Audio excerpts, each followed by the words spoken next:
Hey guys, tonight we're taking a soft, sleepy walk through medieval Europe. Though you probably won't make it to lunch. Imagine this. You open your eyes to the sound of church bells echoing over damp, cobblestone streets. The thatched roof above you drips a bit from last night's rain, and the smell of wet hay and smoke lingers in the stale morning air. Your straw mattress creaks beneath you. It's not much of a bed, just a bag of reeds, really, but it's home. Unfortunately, it's also probably infested with bugs and full of mildew spores. So before you get comfortable, take a moment to like the video and subscribe. But only if you genuinely enjoy what I do here. And I'd love to know where you're listening from and what time it is where you are. Drop it in the comments. Now dim the lights, maybe turn on a fan for that soft background hum, and let's ease into tonight's journey together. You're a humble townsfolk in the 14th century Europe, somewhere between the market square and the edge of the known world. You stretch, yawn, and breathe deeply. Your first mistake. The air smells like damp wood smoke and whatever your neighbor burned last night in their hearth, which could have been anything from old shoes to dried fish guts. You don't have glass windows, just a hole covered in oiled parchment, so the air inside has been marinating all night. The smoky haze lingers thick with particles, and it's not helping your cough. You don't know it, but what you're inhaling has more in common with a bonfire than breathable air. Historians still argue whether urban air pollution in the Middle Ages was bad enough to rival today's cities, but they do agree on one thing. Being indoors didn't protect you. Most homes had a central fire pit and no chimney, just a small hole in the ceiling for smoke to escape, which it usually didn't. You sit up, scratch your head, and knock loose a few lice. They're not just annoying, they can transmit typhus, which will absolutely ruin your week. You're not alone, though. Lice are so common that combing them out is basically a family bonding time. Your aunt even swears by squashing them between her thumbnails. It's charming in the way tetanus is charming. And then there's the matter of bad air, or miasma, as your local healer calls it. The prevailing theory is that illness comes from foul smells, so naturally people throw herbs and flowers around to ward it off. You've got a little posy hanging by your bed. It smells nice, like wilted lavender and blind hope. Unfortunately, miasma theory means no one's thinking about bacteria or viruses. Germs won't be a thing for several hundred years, and antibiotics? Hilarious. Instead, the local apothecary might burn some resin to purify your room. You'll cough more, but hey, at least it smells vaguely like pine. You rub your eyes, and your fingers are already covered in soot from the walls. Everything in your house is coated in a thin black film, courtesy of daily fires and no ventilation. It builds up on the beams, your dishes, your face. Some folks develop chronic lung issues from lifelong exposure, but back then it's just called being frail. Still, you stand up and shuffle toward the door, careful not to trip over the family dog, who's snoring loudly next to the hearth. You pass your father's boots, solid wood soles and zero arch support, and open the door to greet the morning. The smell hits you like a trebuchet. Outside, the narrow streets of your village reek of refuse. Chamber pots were emptied into the alleys overnight, and a horse has definitely done its business right in front of your doorstep. Mixed in is the aroma of old cabbage, wet fur, and something that may once have been bread. A goose honks indignantly nearby, possibly guarding its eggs or maybe just asserting dominance. It's hard to say. You take a deep breath trying to steel yourself for the day, and once again, inhale a lungful of microbial chaos. It's impressive, really, how much damage air can do before breakfast. Still, you're lucky in a way. The Black Death hasn't hit this year, and nobody in your household is coughing blood. Yet. But even without a sweeping pandemic, the air you breathe daily is a slow, choking enemy. Oh, and fun fact. Many people in medieval Europe thought sickness came from your body being out of balance with nature. So if you feel faint, it's probably because your humors are off. One local remedy? Roasted leeches and vinegar. Another? burning dried toads. Delightful. You sneeze. Twice. That's not a great sign. Time to go find some breakfast. You follow your nose. Risky business given the medieval air quality. But your stomach's louder than your sense of self-preservation. Breakfast awaits. Or more realistically, whatever can pass for breakfast in your part of Europe. You shuffle down the muddy street to the communal bread oven. It's already puffing smoke into the sky, adding to the day's aromatic bouquet of damp ash and boiled cabbage. You stand in line behind a cobbler, a milkmaid, and a boy with something suspicious in a burlap sack. No one talks. Not because they're unfriendly, but because morning breath could double as a form of non-lethal warfare. Eventually, it's your turn. You retrieve the small loaf you dropped off yesterday to bake, a dense, crusty rye bread. It's hard as a brick and smells earthy with just a hint of mildew. You tear off a chunk and start chewing. It's crunchy, not in the good way. Now here's the thing about bread in medieval Europe. It's not just food, it's a gamble. Most loaves are made with rye or barley, and if conditions are too damp when the grain is harvested or stored, a little friend called claviceps purpurea can take hold. It's a fungus. The locals don't have a name for it, but we do. Ergot.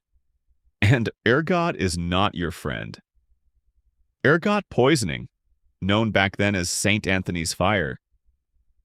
Anthony's fire could make your limbs feel like they're burning, even fall off in severe cases. Other times it acts more like LSD, causing hallucinations, seizures, and uncontrollable twitching, what some peasants interpreted as divine punishment. Entire villages have been known to break into chaotic dance frenzies, all because of one bad harvest. Historians still argue whether some of these dancing plagues were purely due to ergot, mass psychosis, or just a collective need to get weird in the town square. But one thing's for sure, your breakfast loaf might do more than just curb your hunger. It could send you on a psychedelic journey straight to the nearest ditch. Still, you chew on. It's either this or raw turnips. Sometimes you see the village pigs foaming at the mouth after munching on discarded crusts. That should be a clue, but no one draws a line between the pork seizures and the bread basket. It's just one of those things. If you're wealthier, you might have access to white bread, finer, softer, less likely to harbor hallucinogenic nightmares. But you're middle of the road at best, and your bread is best served with a side of prayer. You make your way to the town square with your half-eaten loaf and a mild sense of foreboding. The cobblestones are slick from last night's rain, and a dog is licking something unspeakable in the gutter. You avoid eye contact and keep moving. A few traders are setting up stalls, though it's early. One of them is selling eels. Another has a basket of apples so bruised they could double as medieval stress balls. You buy nothing. You don't trust eels, and fruit is a luxury for winter survivors. You pass a boy chewing his own crust. He stops, blinks at nothing, and starts giggling. Either he's imagining angels or his ergot dose hit faster than yours. You reach your workshop and settle in for the day, stomach slightly unsettled. There's a reason people sometimes dip their bread in watered-down wine or beer. The alcohol wasn't just for fun. It killed off some of the nastier microbes and made the food more palatable. Sort of. It was also stronger than today's beer. By noon, most people were mildly tipsy. It made hunger easier to ignore. And speaking of ignoring things, your neighbor just passed by and muttered a prayer under his breath. At first you think it's a greeting. Then you realize he's aiming it at your bread. He thinks you're cursed. Charming, eh? You try to wash it down with a bit of water from a barrel. It's cloudy. You pretend it isn't. The sun rises higher, burning off the fog, but not the uncertainty. A group of kids race through the square with slingshots. One trips, falls face first into a pile of cabbage leaves and something that may once have been alive. He pops up laughing. His mother shrugs. Cuts, scrapes, infections, just part of growing up. You pause and reflect. You've only been awake for 2 hours and already risked suffocation, hallucination, and mild public shaming. And that's before the fleas wake up. But hey, you're still standing. You pack up the rest of your loaf. Maybe it's not poisoned. Maybe you'll live to see tomorrow. Or maybe you'll start speaking in tongues by sunset. Either way, you've got chores to do and the sun isn't waiting. You've made it through breakfast. Congratulations. Not everyone does. Now, it's time to address another controversial topic of the medieval morning routine: bathing. Or, more precisely, not bathing. You glance longingly at the bucket of grayish water by your door. It's technically for washing, though you're not sure if it'll clean you or curse you. It smells faintly of old onions and wood ash, and a few dead flies float lazily on the surface. Still, your hands are muddy, your face has a mysterious smudge, and your armpits could cause a small rebellion if left unchecked. But here's the rub. In this century, cleanliness is viewed with suspicion. Bathing, you see, is associated with all sorts of shady ideas. For one, people worry that warm water opens the pores and lets in bad humors, those invisible villains that sneak in and cause all your problems. Fevers, boils, unseasonal melancholy. Clearly the fault of an open pore. Historians still argue whether the fear of bathing was as widespread as later accounts suggest, or whether it was more a product of specific plague years. But it's true that regular bathing declined in many parts of Europe, especially after public bathhouses got a reputation for being, shall we say, less about hygiene and more about extracurricular activities. So instead of daily soap and water sessions, most folks stick to dry washing, brushing their clothes, combing their hair, and maybe rubbing a bit of scented oil on their wrists. Think medieval dry shampoo, but with more rosemary and fewer FDA approvals. You dab your face with a cloth, trying to remove the worst of the grime without drawing attention to yourself. Some days you go all out and scrub behind your ears with vinegar. Not today. It's market day, and you'll need all your strength to dodge donkeys and haggle over onions. But there's a bigger problem brewing. You've been scratching your scalp more than usual. And not in a just woke up way, in a there are entire ecosystems living in your hair way. Enter lice. These aren't your modern classroom nits. Medieval lice are the real deal, tireless, persistent, and possibly planning a coup. And they don't come alone. Where there are lice, there are often fleas. Where there are fleas, there's a chance for something much worse. Typhus. Transmitted by louse droppings, typhus spreads fast in unwashed populations. Symptoms start like a regular fever, then spiral into rashes, delirium, and, if untreated, which it always is in this time, death. People don't know the science behind it yet, of course. They just think it's a punishment or bad luck, or perhaps that you offended a saint. Your neighbor, old Merrick, swears by wearing garlic around his neck to ward off disease. You tried it once. You also lost 3 friends that week. Maybe it worked too well. You slip into your tunic and hope no one hugs you today. A flicker of motion in the corner catches your eye. It's a rat. Skinny, twitchy, judging you from beneath the firewood stack. You make a face and throw a pebble. It skitters away. Good. At least that's one problem you don't want to share a bath with.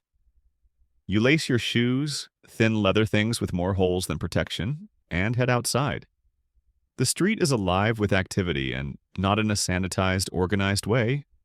Chickens run wild. A goat is chewing on someone's laundry. A small child is trying to sell you a stick. You smile politely and move on. Down by the river, you spot the town's bravest souls actually bathing. It's summer, so the water's not quite liquid punishment. A few of them are half-dressed, laughing as they splash, unaware that the water is also where people dump waste and wash blood from butchered animals. You resist the urge to shout, "Don't open your mouth." But who are you to judge? You once fell in trying to fetch a dropped coin. Your foot didn't smell right for weeks. Some towns still have public bathhouses. If you're lucky enough to live near one that hasn't been shut down or condemned, you might visit once a week. They're steamy, candle-lit places where you can socialize, bathe, and hope the soap hasn't been used one too many times. Of course, you'll also be sharing water with strangers and their skin flakes. It's communal in a plague-friendly kind of way. You haven't been in months. Today, though, you'll skip it. Your skin itches, sure, but you've built a tolerance. Your nose has too. So you roll up your sleeves, wipe your hands on your tunic, and rejoin the world. Dirt, vermin, and all. By now, you've survived the toxic air, maybe hallucinogenic bread, and a near grooming crisis. You're almost functional, and all before mid-morning. One thing's for certain, it's a great day to be alive. If only barely. Time to quench your thirst. Unfortunately, in medieval Europe, that's a perilous quest all on its own. You're parched. Maybe from the dense rye bread, or maybe from inhaling half a fireplace this morning. But as you glance toward the village well, your thirst takes on a new flavor. Caution. The well's popular. There's always a queue of villagers clutching pails and jugs, each with the same vague hope that today's water won't smell like frogs or feet. You join the line, pretending not to notice the greenish film on the stone lip, or the suspicious bubbles rising in someone's bucket ahead of you. You know the truth. This water might not be water at all. It might be a waiting game. That's because clean drinking water in medieval Europe is a bit like a unicorn, rumored to exist, but not something you'd bet your liver on. Most water sources, wells, streams, rivers, are shared with livestock, used for washing entrails, or sit next to latrines with impressive leakage capabilities. And unless your town has a dedicated water warden, rare and often unpaid, contamination goes unaddressed. Historians still argue whether medieval folks truly understood waterborne disease. Some say they recognized foul water as dangerous, even if they didn't know about bacteria. Others point out that people regularly drank from streams running through graveyards. So, jury's out. You finally fill your cup. The water is cloudy, a little warm, and has a faint scent of moss and melancholy. You take one sip and stop. There's a small creature in it. Might be a worm. Might be Tuesday's ghost. Either way, you pour it out. Instead, you head to the tavern. Now, that's where things get interesting. Medieval Europe runs on ale. Not the boozy, hoppy variety beloved by modern craft brewers, but a weak, barely fermented brew called small beer. It's what everyone drinks. Men, women, children, monks, probably cats. Why? Because the brewing process kills off harmful microbes, making it infinitely safer than whatever's leaking from the well. You plop a coin on the counter and receive a clay cup full of murky liquid. It's lukewarm and tastes like someone once whispered, barley over a puddle, but it's safe. Probably. You down it gratefully and wipe your mouth on your sleeve. Hydration achieved. Some days you drink wine instead. If you're lucky enough to live in southern regions or have a wine trade passing through, you might get a goblet of the sour, acidic stuff that medieval people called vinum.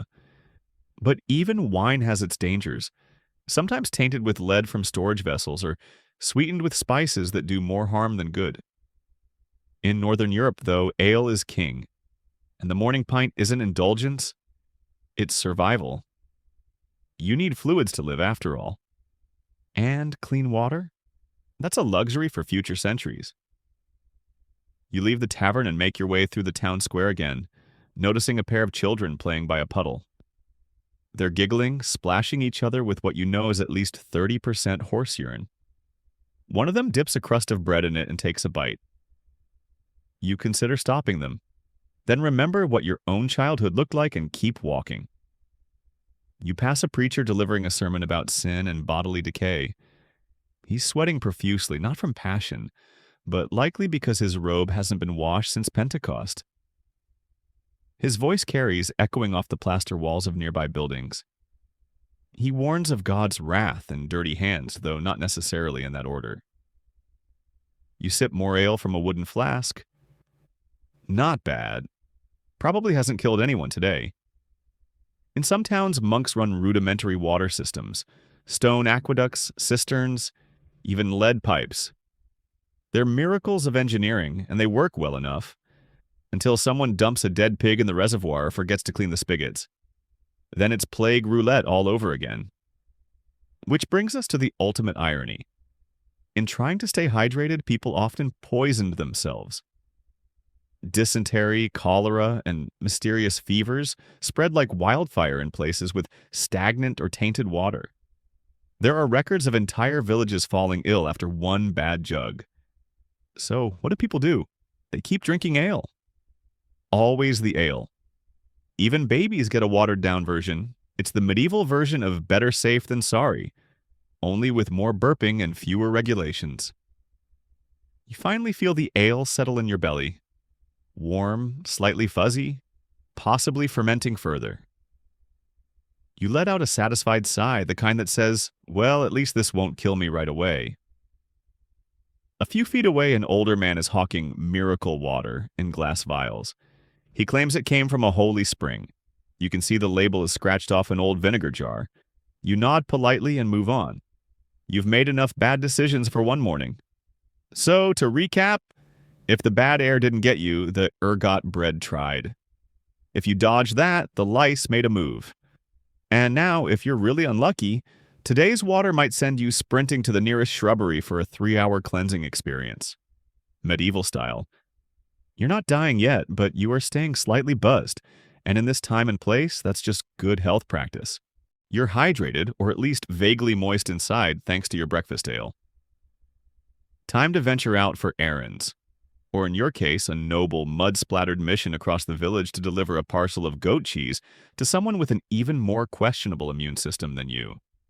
Unfortunately, this means walking, and walking means shoes, and your shoes are trying to kill you. They weren't made for comfort. They weren't even made for symmetry. Each is a flattened leather pouch tied with a cord, likely stitched by a distracted apprentice who may or may not have had depth perception. There's no sole support, no left or right differentiation, just a vague suggestion of footwear. You jam your feet in anyway. What choice do you have? Medieval shoes offer the protection of a slightly determined sock. Step on a nail? That's a tetanus invitation. Step in waste? That's dysentery with a side of regret. Step on a rat? That's honestly kind of impressive, but also not great for diplomacy. And of course, walking around barefoot is worse. Not because anyone minds your exposed toes, but because the ground is an ecosystem of hazards. Broken pottery, frozen sludge, horse droppings, frequent and generous, and mysterious squelching things best left unnamed. Historians still debate how people coped with daily foot trauma in cities where cobblestones met medieval sanitation. Some suggest wooden overshoes were popular for the wealthy. Others argue that poor folks just grew tougher calluses than modern science can comprehend. Either way, your feet hurt. As you step outside, a cold wind sneaks through the gaps in your shoes and your soul. The sky's that bland gray that medieval painters didn't bother capturing. You wince with every step, thanks to a particularly rude blister from yesterday's failed attempt to catch a goose. The goose is fine, by the way. You're not. You pause to watch a cart roll by, its wheels spewing up a refreshing mix of mud, straw, and pig-based mysteries. It soaks your hem. You sigh. Medieval fashion isn't washable. It's just wearable until it rots. Speaking of rot, you pass an old woman whose foot appears to be bandaged in moss. She nods at you knowingly, as if to say, "We're all decaying at the same pace." You nod back and try not to trip on a loose cobble. Or a goat. Goats, by the way, do not care where they walk. One nudges your leg and eyes your parcel. You hiss at it. It hisses back. You both move on, emotionally unchanged. You glance at the villagers around you. Half are limping. The other half walk as though they've accepted foot pain as a spiritual calling.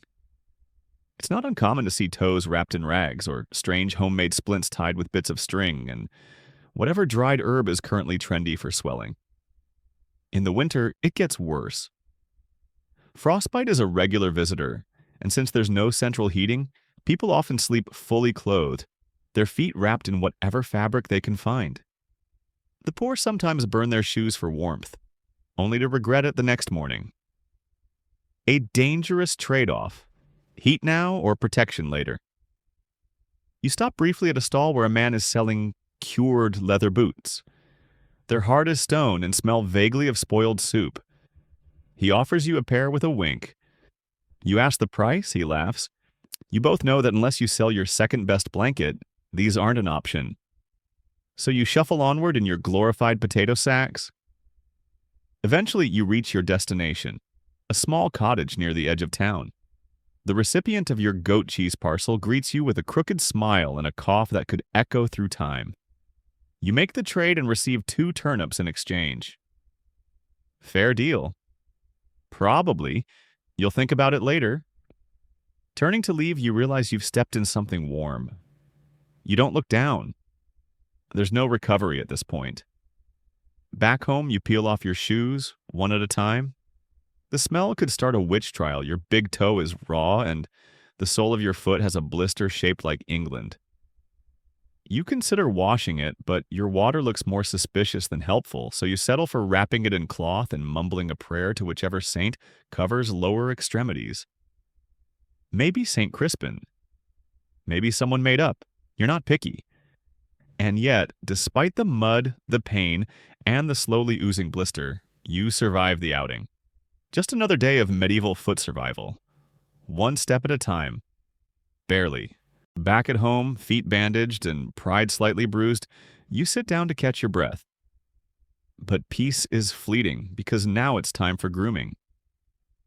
Yes, it's time to visit the local barber, and if that sends a chill down your spine, it should. You grab your coin pouch, which is less pouch and more scrap of fabric with a string, and shuffle back toward the town center. The barber's shop is easy to find. It's the one with the striped pole outside, usually spinning, always vaguely threatening. It's red for blood, white for bandages, and metaphorically black for your odds of survival. See, in medieval Europe, a barber isn't just someone who trims your hair and calls it a day. Barbers were the original multitaskers. Need a haircut? Sure. Need a boil lanced? No problem. Want a tooth pulled, a limb adjusted, or a bit of bloodletting? Step right in. One-stop shop for aesthetics and emergency trauma. Historians still argue whether barbers were viewed as respected healers or just the most accessible form of medieval chaos, but everyone agrees they were busy and brave. Their tools are basic: razors, shears, clamps, and saws. Sanitization? Not part of the curriculum. A rinse in a bucket, maybe. Wiping it on an apron, more likely. You enter the shop. It smells like cloves and old iron. A man ahead of you is having a wart scraped off while reciting prayers under his breath. Another is asleep, or unconscious, from a tooth extraction. The barber hums cheerfully through it all. He's got red-stained fingers and a smile that could curdle goat's milk. You sit nervously and request a trim. He nods and grabs the shears. They look sharp, and probably last saw soap when Charlemagne still had baby teeth. As he snips away at your hair, you notice the bowl on the shelf.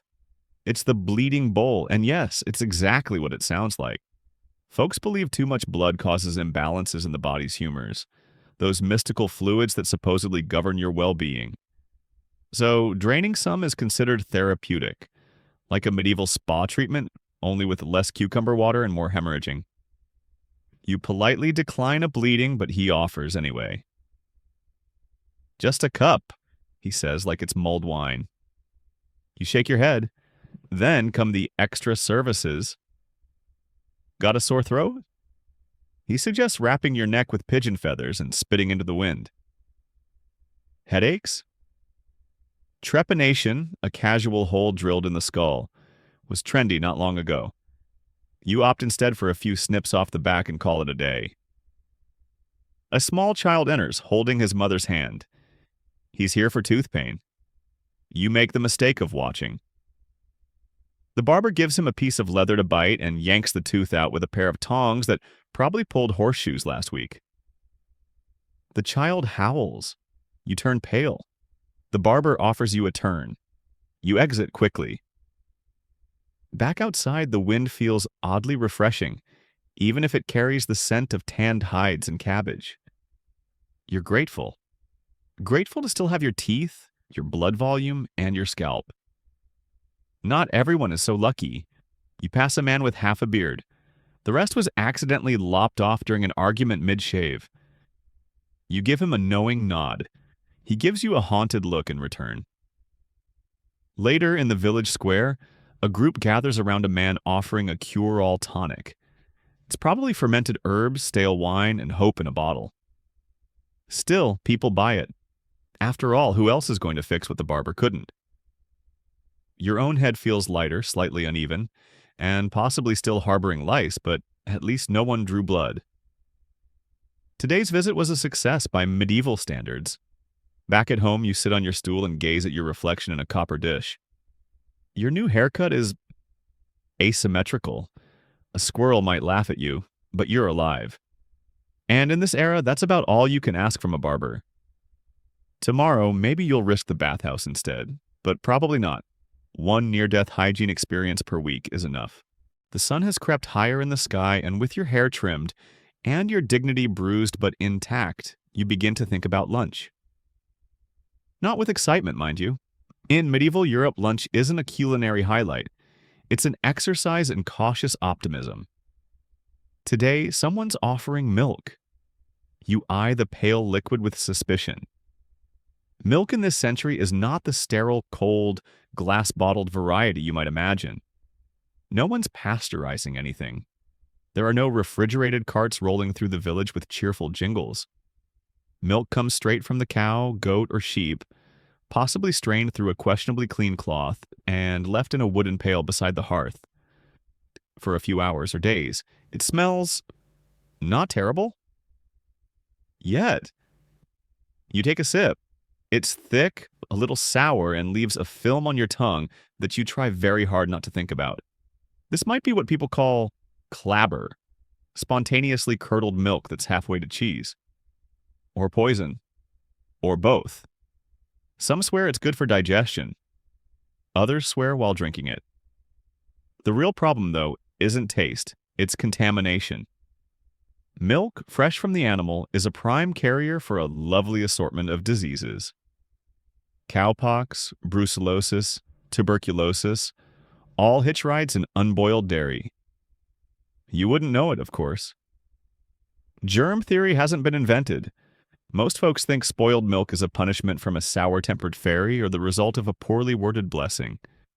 Historians still argue whether dairy-related illness was a frequent cause of death or just an occasional unpleasant episode, but there's no doubt that milk was a risky beverage, especially in the summer when fermentation turns most foods into biology experiments.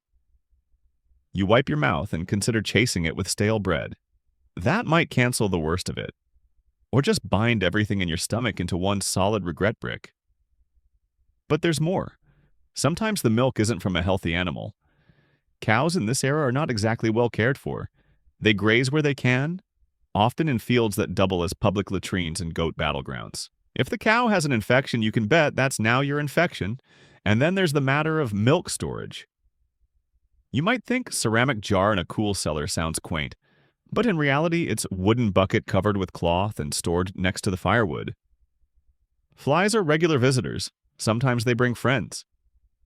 To combat spoilage, people often turn milk into cheese or butter as quickly as possible. It's a smart move. The aging process, while not fully understood, gives the illusion of control over the chaos. A hard cheese might last weeks, even months. A soft cheese? Well, that's just daring fate with a spoon. Today, you're having fresh cheese, a slab the consistency of damp soap and the color of slightly anxious parchment. You chew slowly. It squeaks. That's fine. Cheese shouldn't scream, you tell yourself. Just squeak. Your neighbor, Ulrich, walks by with a jug and offers a taste of his goat milk. You politely decline. His goats eat whatever they find in the abandoned shoe pile near the tannery. You're brave, but not that brave. A child nearby slurps milk from a wooden cup, and you watch him thoughtfully. Will he spend the evening dancing around the fire, vomiting joyously? Possibly. Or maybe he'll grow up with a stomach lined with iron and pure medieval spite. Time will tell. Back in your cottage, you stash the rest of the cheese in a cool corner, covering it with a damp cloth. You pat it affectionately like a pet you've domesticated and hope it's still edible tomorrow. Probably not, but hope is part of the seasoning. Then comes a scratching at the door. It's the village cat. You let it in, mostly to keep the mice out. Cats are tolerated, sometimes even liked, but they tread a fine line. Too many, and people start whispering about witchcraft. Too few, and the rats get bold. This one, scruffy, cross-eyed with a limp, wanders in and eyes your cheese. You both know the rules. It gets the crumbs. As the cat settles down and the smell of curdled dairy fades into the general bouquet of the room, you lean back against the wall and marvel that you've eaten and survived. Maybe. Milk might kill you. Cheese might betray you. Butter is a luxury you don't even hope for. But for now, your stomach is full, your spoon is clean, and your sense of peril is only mild. Not bad for a midday meal. You've managed to survive breakfast, hydration, foot trauma, and even dairy. But now nature calls, and in medieval Europe, responding to that call is not a private or particularly dignified affair. It's time to brave the facilities, or lack thereof. You open your creaky wooden door and glance toward the back of your modest cottage. There's no bathroom, of course. What you have instead is the family latrine, a shallow pit covered by planks, wobbly with age, positioned thoughtfully behind a leaning hedge that offers just enough privacy to pretend you're alone, until the neighbor's goat wanders over. The pit latrine is the standard in most towns. It's low-tech and high-risk. The wooden platform above it is slick from last night's rain and questionable foot traffic. You tread carefully, imagining your name as the punchline of future tavern jokes if you misstep and tumble in. Yes, that actually happens. People fall into latrines. People die in latrines. Historians still argue whether medieval sanitation was more advanced in some regions than others. For example, wealthier towns like Lübeck or London developed rudimentary drainage systems.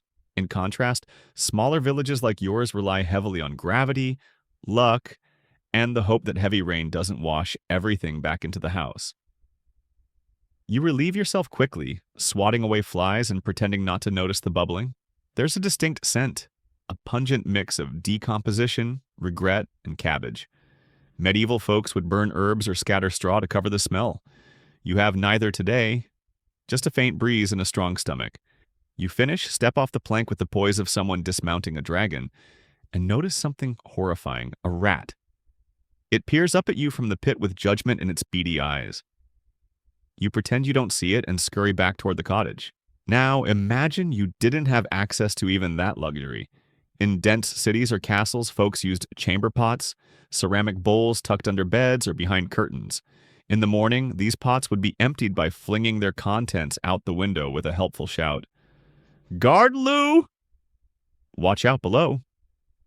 Of course, not everyone gave a warning, and even when they did, pedestrians had roughly 2 seconds to react. This is why people in medieval cities hug the sides of buildings when walking. Not for shade, for survival. In some places, there were designated gong farmers, a charming euphemism for the workers, tasked with emptying cesspits and removing human waste. It was a paid job, a necessary one. But the smell? It followed them like a medieval perfume, staining reputation and nostrils alike. Some were required to live outside town walls. Romantic. Back in your house, you rinse your hands in a bowl of water that was probably used earlier to wash a turnip. There's no soap. Soap exists, but it's expensive, and you're down to your last coin. So instead, you scrub with sand and ash, which exfoliates you within an inch of your life.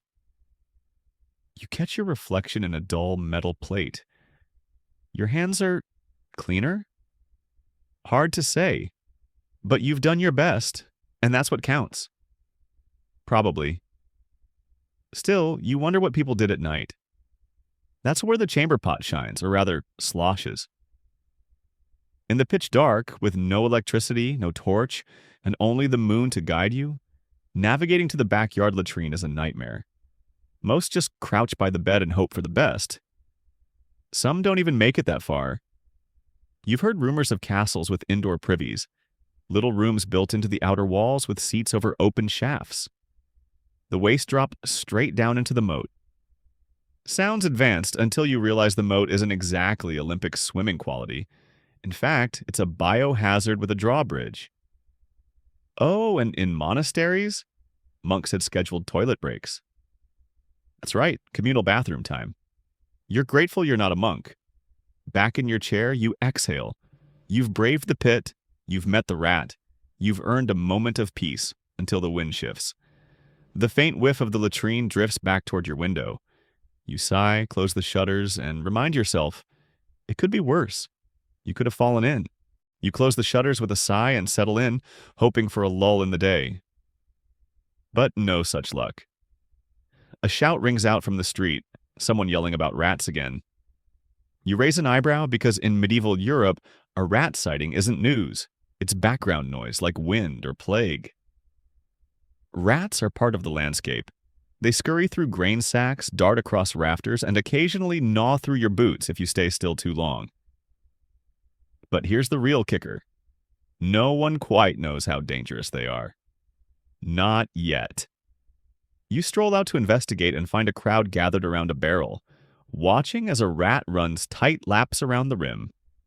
A cat sits nearby, uninterested. People cheer.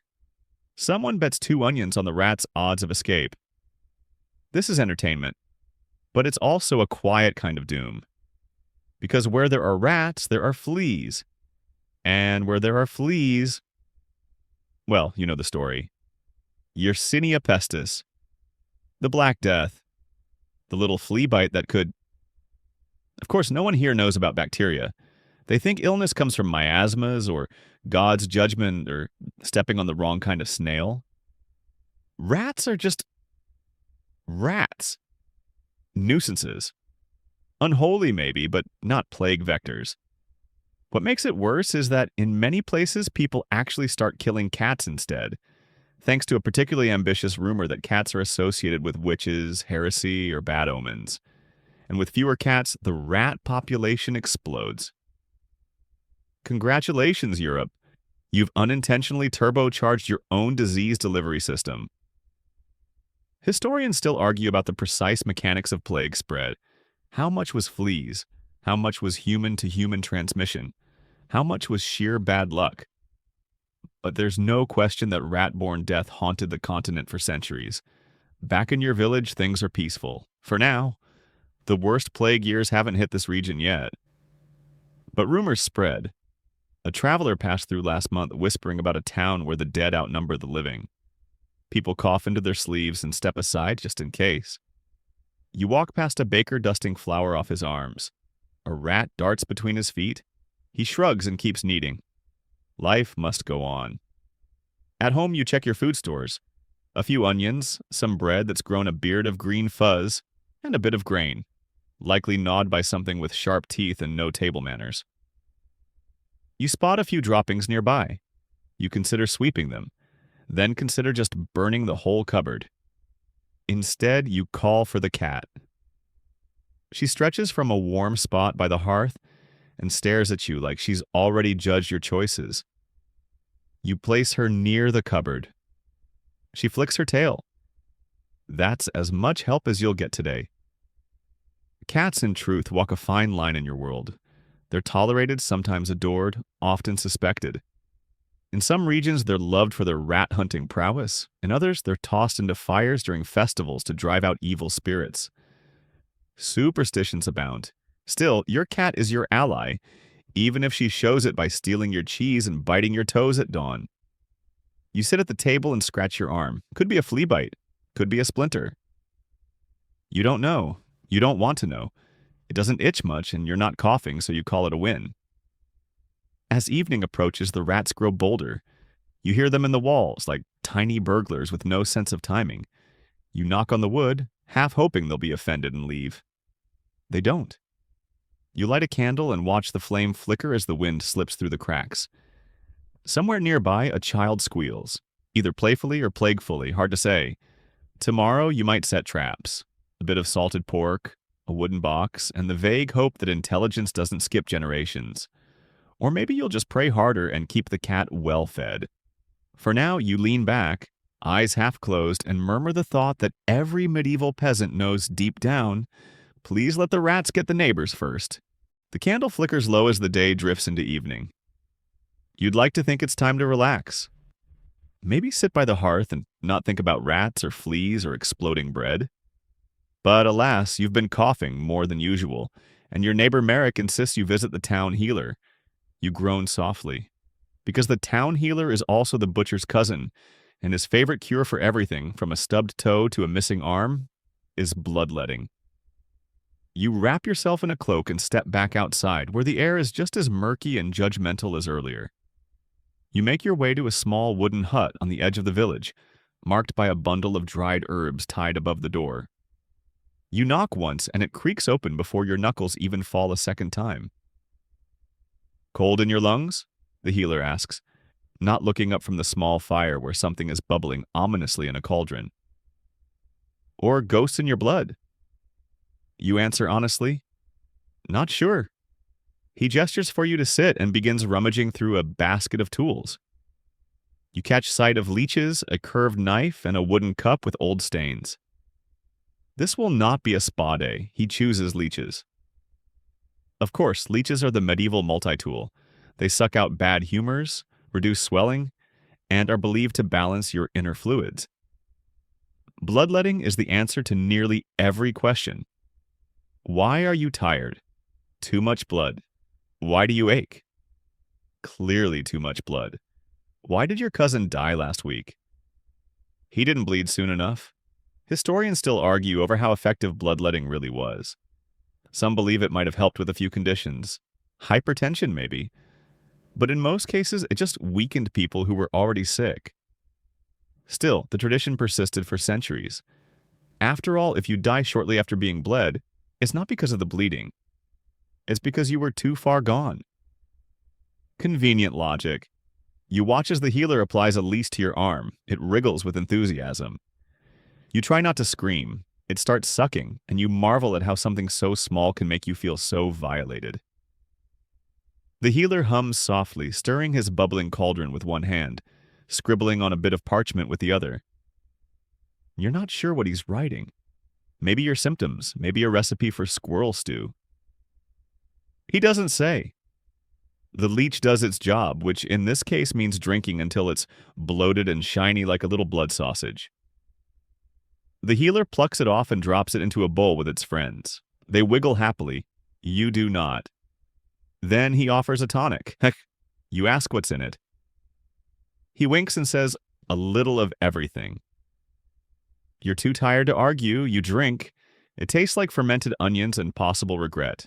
You're told to rest, avoid loud noises, eat soft foods, maybe chew on boiled bark if your throat gets worse. He gives you a pouch of dried herbs and says to burn them at night to clean the air. You nod solemnly. He doesn't charge you, yet. He'll be back tomorrow to collect in turnips or labor. You're hoping for turnips. You shuffle home in the dimming light. Your arm feels sore. Your mouth tastes like spicy moss. You think you might actually feel a little better, or maybe just lightheaded from the blood loss. Either way, the healer claims you're now balanced. You enter your cottage and stoke the fire. Your cat blinks at you from her perch near the chimney. You nod back. You've both had a day. Sometimes you wonder what medicine will look like in the future. Will people laugh at bloodletting? Will they invent potions that work every time? Will they wash their hands before poking at your boils? You'll never know, but it's a nice thought to drift into. For now, you tuck the herbs under your pillow, just in case they really do keep evil spirits out of your lungs. You lie back, dizzied by blood loss, warmed by fire, and surrounded by the scent of singed garlic and possible healing. And you think, well, at least I didn't get the knife.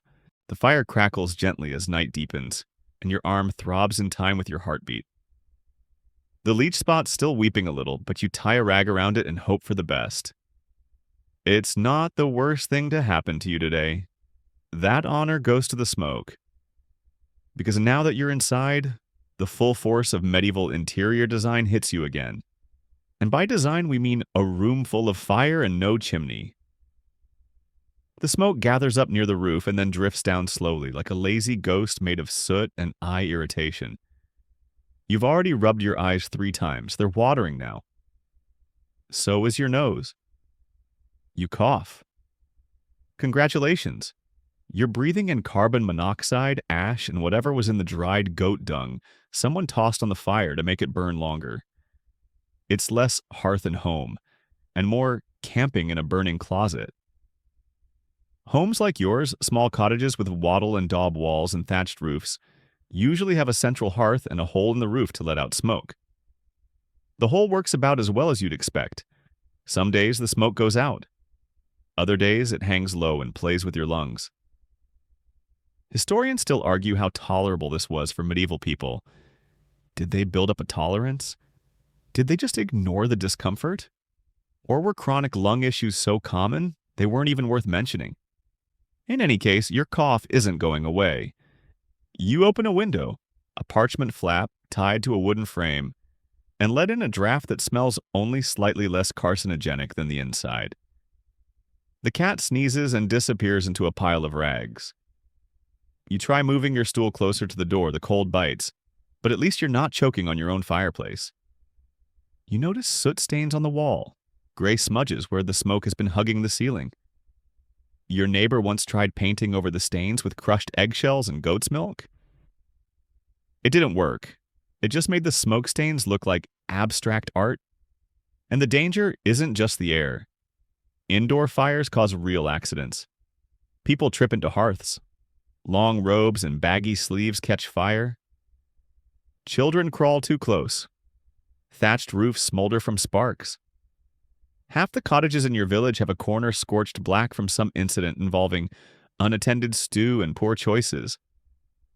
You think back to last winter when old Martha's hut caught fire. Someone left a log too far out of the hearth, and by morning, the roof had vanished. Martha survived. Her goat didn't. The smell haunted the village for weeks. You're more careful now. You keep your kindling dry and your fire contained. But you still worry at night, half waking at every pop and hiss, ready to leap up with a bucket of water, or rather with your one bucket, which also holds onions most days. Tonight, you watch the fire closely. You need it to stay lit, but not too lit. Just enough to take the edge off the chill and boil a bit of weak broth for dinner. You drop in a few dried peas, a hunk of turnip, and a bone that's seen better weeks. It bubbles sadly. You blow gently on the soup and glance at the window again. Smoke clings to the rafters like it's nesting. Your head feels foggy, but that might be the tonic from the healer. Or the lack of fresh oxygen. Hard to tell. Your cat reappears, now wearing what appears to be a dead leaf on her head like a crown. You salute her. She ignores you and curls up by the warmest spot near the fire. You envy her ability to sleep through anything. Eventually, you pull your cloak tighter around your shoulders, ladle out your sad stew, and blow on it until it stops boiling your lips. You eat slowly, watching shadows flicker on the wall. The smoke dances, curling like fingers along the beams, weaving into the fabric of your home and your lungs. You think, not for the first time, how much you'd love a chimney, or just a pipe, something that sends the smoke out rather than in. But pipes are expensive, and your landlord says the draft keeps the rats out. He's lying. Still, the fire is your friend. It cooks your food, warms your toes, and keeps the darkness at bay. It's also a moody friend, one that might smother you in your sleep. You say a quiet prayer, not for divine intervention, just for clear air and quiet dreams. It's been a long day of not dying, but there's one final obstacle before you can truly rest. Fashion.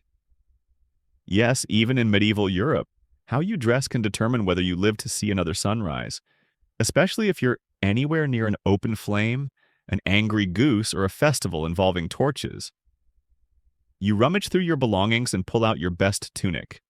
Long wool, dyed a deep brown that's mostly intentional. You've patched the elbows twice, the hem is fraying, and there's a mysterious stain on the back that might be from stew, or a candle incident. You stopped asking questions last winter. Now, clothing in the medieval period isn't just about modesty or warmth, it's about social class, survival, and occasionally, flammability. Rich folks wear layers upon layers of fine fabrics, silks, velvets, imported linen. You wear wool, sometimes burlap, and if you're feeling fancy, a belt made of leather so stiff it could be used in combat. And then there's the sleeves. Oh, the sleeves. You glance over at your neighbor's son, who recently took to wearing a cast-off nobleman's robe, with sleeves so long they trail in the mud. It looks majestic. Until he walks past the hearth and ignites the tip like a human candle. He survived, barely. His sleeves did not. Historians still argue how practical medieval fashion really was. Was the long-sleeved look purely aesthetic? A symbol of status? Or did people just underestimate how often they'd be leaning over open fire? Whatever the case, flowing garments in firelit homes are a recipe for accidental cremation. Many a feast has been interrupted by a guest yelping and flapping as their tunic tries to join the roast. You tie your tunic belt snugly, roll your sleeves up, safely out of burn range, and pull on a hood. Not for fashion, but for warmth. And, let's be honest, to hide the haircut from earlier. As you settle near the hearth, you think back to festivals and markets where fashion isn't just about survival, it's about statement. People dye their clothes with everything from beetroot to crushed insects. You once had a neighbor who tried to bleach their tunic with fermented goat urine. The results were fragrant. In towns, sumptuary laws dictate who can wear what. These rules keep the classes visibly distinct. You, a humble villager, can't legally wear fur trims, certain colors like royal blue or scarlet, or even specific hat shapes. You once tried on a fancier cap at the market and were told to take it off before someone takes it off for you. So instead, you settle into your identity. Peasant chic. Layers for warmth. Boots if you can afford them. A cloak that smells faintly of soup and survival. Tonight, you sleep in your clothes. Most people do. Changing for bed is a luxury, and washing garments too often wears them out. You only have 2 tunics anyway. This one, and the one that currently lives in the corner under a suspicious pile of straw and sadness. You bank the fire, meaning you shove the embers together and cover them with ash so they'll survive the night, and lay down carefully on your straw mat. You pull a wool blanket over yourself, scratch at your wrist, just an itch, you hope, and listen. Outside, an owl hoots. The wind rattles the shutters. Somewhere, a goat sneezes. Everything is normal, until your foot brushes against your cloak's hem and you remember. This is the same one that caught fire last week. You sit up, pat it down again, and lie back. This time, a bit stiffer. You make a mental note to mend the scorched edge tomorrow, or the next day, or maybe just cut it off and call it short-form fashion. Your eyes close slowly as you think. If the ergot doesn't get me, the fleas might. If not the fleas, the healer. If not the healer, then my own wardrobe may stage a fiery coup. But for tonight, at least you're warm, intact, and moderately flammable. You drift into a light sleep, wrapped in wool and vaguely singed edges, but the peace is short-lived. A sudden crash outside jolts you upright. For a moment, you imagine invaders, or wolves, or a ghost goat returning for unfinished business. But no, it's just the tavern crowd. You sigh. It's always the tavern. Even in a world without electric lights, nightlife thrives. Taverns in medieval Europe are more than drinking holes. They're social centers, rumor mills, political forums, and occasionally wrestling arenas. And yours, conveniently located 2 cottages away, is a magnet for every bored soul within walking distance. You pull on your cloak and step outside, partly curious, mostly annoyed. The moon casts a milky glow over the cobbles. A few figures stumble down the lane, singing something that used to be a hymn, now repurposed for cider-fueled joy. Inside the tavern, the air is thick with the scent of ale, sweat, and something aggressively meaty. Tables are crammed with villagers, travelers, and a man you suspect may be sleeping upright. You take a seat near the fire, which sputters under a pot of stew so thick it qualifies as construction material. Someone slaps you on the back. It's Wilfred, who always wants to arm wrestle after 3 mugs. He challenges you. You decline. He challenges your cat. She hisses. He considers this a draw. A woman at the next table is laughing uncontrollably. Either the mead is potent tonight, or she just saw someone fall off their stool for the 3rd time. Someone else is passed out on the floor, one shoe missing, the other full of beans. No one asks questions. Taverns serve food, though serve may be a generous word. You order a bowl of stew, hoping it's beef. You receive something grayish with a single floating carrot and the whisper of meat. It tastes like warmth and disappointment, but it's better than rat droppings and spoiled milk. Historians still debate the quality of medieval tavern food. Some say it was hearty and filling. Others suggest the standards were low because expectations were lower. What's certain is that the ale flowed freely, often stronger than necessary, sometimes flavored with herbs that doubled as medicine or poison. You sip cautiously. The brew tonight tastes of time, old bread, and perhaps betrayal. But it's smooth, and after a few gulps, the chill leaves your bones. You lean back and listen. Conversations float across the room. A farmer lost 3 pigs to wolves. Someone else saw lights in the sky. Definitely dragons. A man claims he met a hermit who can predict the weather by licking stones. All credible sources. Of course, not every tavern night ends in laughter. Fights are common. You've seen chairs fly, tankards break, and once a man declare a duel over the last piece of pie. That duel was postponed because neither could afford swords. They threw cabbages instead. It was glorious. You glance around tonight's crowd. Everyone seems mellow, lulled by drink and firelight. Someone plays a lute in the corner out of tune, but earnestly. You tip them a coin for trying, then comes the burp. It's not loud, but it's legendary. Deep, soulful, and somehow musical. The room pauses. A beat. Then applause.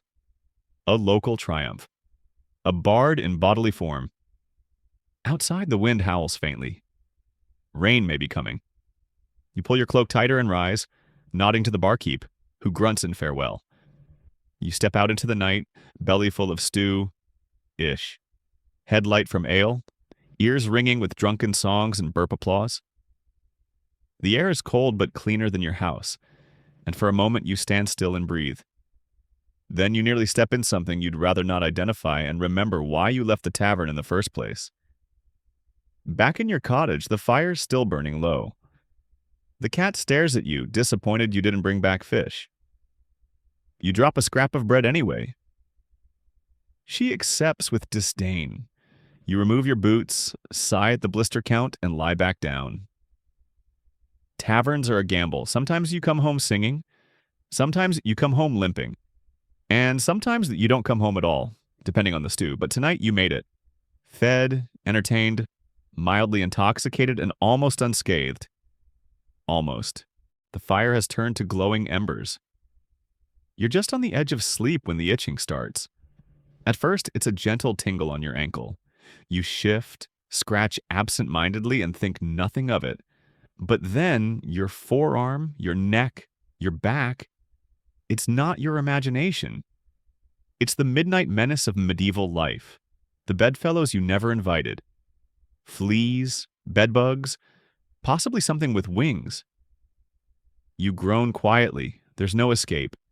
Your mattress is a sack of straw. Not fresh straw, mind you. This is the sort of straw that's been lived in. Sweated into, coughed on.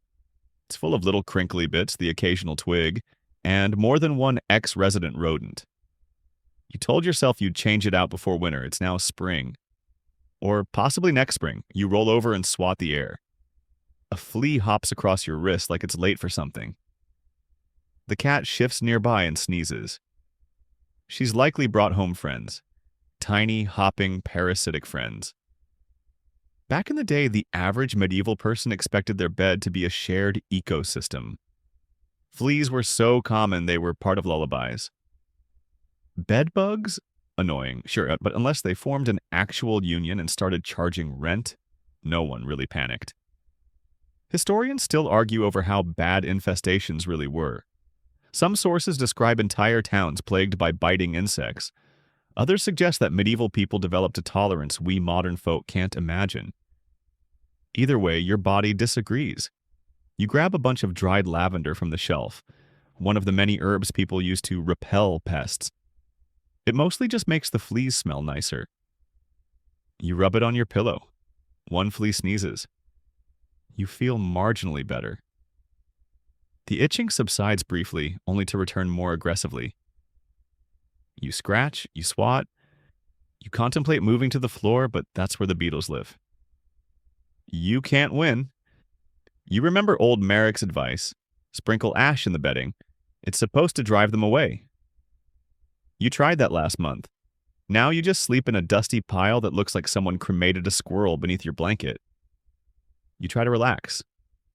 Think soothing thoughts. Maybe a warm bath? Nope. Remember section 3? Never mind. You glance at the ceiling. A spider watches from the corner. You nod respectfully. She might be eating the fleas. You name her Edith and wish her strength. Still, the longer you lie there, the more the room seems to rustle. The sounds of the night in a medieval home are a symphony of scratching, shifting, dripping, and very quiet chewing. At least you hope it's chewing, and not scheming. Suddenly, your cat leaps onto the mattress and begins an aggressive grooming session next to your head. You flinch as she slaps her tail across your nose. She's removing her own fleas now, one tiny crunch at a time. Comforting. You think about noble houses with feather beds, silk sheets, and servants to boil linens. But even those beds, no matter how expensive, are still infested. The bugs don't care about status. Insects are the great equalizer. You tried once to air your bedding in the sun. It worked. Briefly. Until a bird mistook your blanket for a latrine, and a dog took a nap on it while drooling profusely. After that, you gave up. Tonight, you do your best.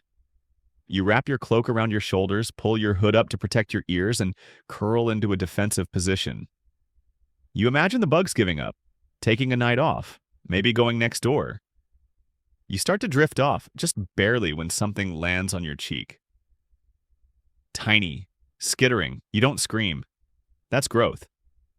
Instead, you brush it off gently, whisper a warning to your bedding, and try again. Sleep comes in waves. It's not restful. It's a scratchy, twitchy, hyper-alert kind of sleep. But it's sleep. And in medieval Europe, that's a victory. The church bells toll in the distance, marking the passage of another day. You stir beneath your scratchy wool blanket, muscles stiff, eyes heavy. The night's scratching has given way to the dawn's quiet, but you know the dangers of daytime lurk just outside your door.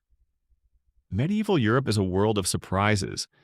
You've avoided ergot poisoning, survived the barber's shears, and drunk more ale than you'd admit in polite company. Yet now, as the sun peaks over the hills, there's one final risk you can't escape: accidents. Today, the village hosts a tournament. Knights clad in shining armor will joust and clash, swords glinting in the sunlight. It's a spectacle, a festival, a break from routine danger. But it's also a reminder that death lurks even in celebration. Jousting accidents are common. Horses fall, lances splinter, helmets crack. Even spectators aren't safe. Flying debris and startled animals can send a person tumbling into the dirt. Injuries range from bruises to broken bones or worse. Historians still debate how frequently jousting truly ended in death versus injury.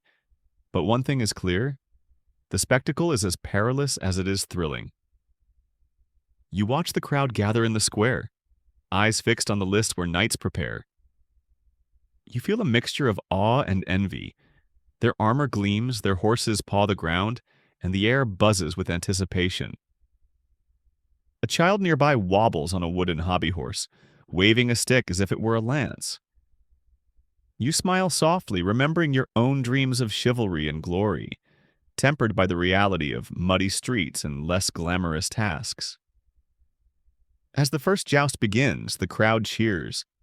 The horses thunder, the lances shatter, and a knight is unseated spectacularly. Gasps and laughter ripple through the crowd. The fallen knight grins, dusts himself off, and prepares for the next charge.